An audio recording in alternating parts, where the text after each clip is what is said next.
इस पर जनगणना की बात करेंगे तो मोदी के कैबिनेट में जो फैसला लिया गया है कि जनगणना कराई जाएगी, क्या कहेंगे इसको लेकर के आप?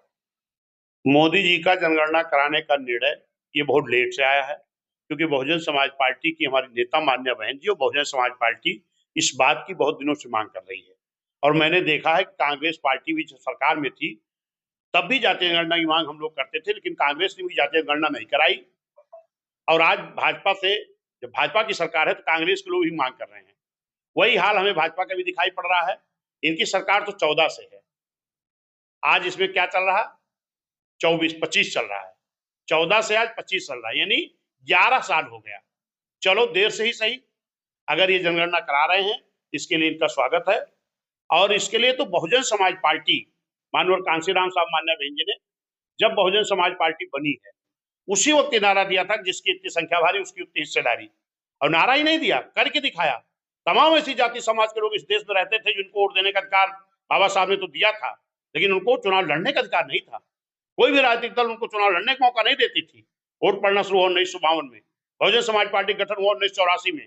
मैं धन्यवाद देता हूँ माननीय कांशीराम साहब मान्या बहन जी को, जिन्होंने, जिनको पहले राजनीतिक भागीदारी मिलती थी उनको भी, और जिनको कभी नहीं मिली थी। 78 ऐसी जाति के लोग थे जो वोट देना जानते, चुनाव लड़ने को नहीं पाते थे। उनको अगर चुनाव लड़ने का मौका मिला, राजनीतिक भागीदारी मिली, और पिछड़े समाज के खास तौर पर लोग थे उसमें, उनको दिया। इसके लिए मैं माननीय कांशीराम साहब को, बहन जी को धन्यवाद देता हूँ। और जो भाजपा सरकार ये निर्णय ली है, देर से ही सही, स्वागत योग्य है, लेकिन ये निर्णय पूरा करा लें, जातीय जनगणना पूरा करा लें, तब ये अच्छा निर्णय इनका साबित होगा। इस पर बाबा जी के फोटो ये बहुत घिनौना कृत है। बाबा साहब की फोटो को आधी काट करके और अखिलेश यादव जी की फोटो जोड़ी गई, ये बहुत निंदनीय है। इस पे माननीय अखिलेश यादव जी को, पूरी समाजवादी को माफी मांगना चाहिए। हमने देखा कि अभी कल अखिलेश यादव जी का एक बयान आ रहा था मीडिया में कि जिन्होंने, जिस हमारे कार्यकर्ता ने ये बाबा साहब के साथ फोटो मेरी जोड़ के लाया है, उसको मैं समझाऊंगा, वो दोबारा ऐसा नहीं करेगा, वो गलती की माफी मांगेगा। लेकिन माननीय अखिलेश यादव जी, आप बता रहे थे कि हमारा वो किसी विंग का अध्यक्ष है, वो बना करके जो लेकर आया है, तो जब फोटो लेके आया तभी आपको विरोध करना चाहिए था कि अरे भाई मुझे बाबा साहब की आधी फोटो काट के मेरा फोटो क्यों लगा दिए, ये गलत है।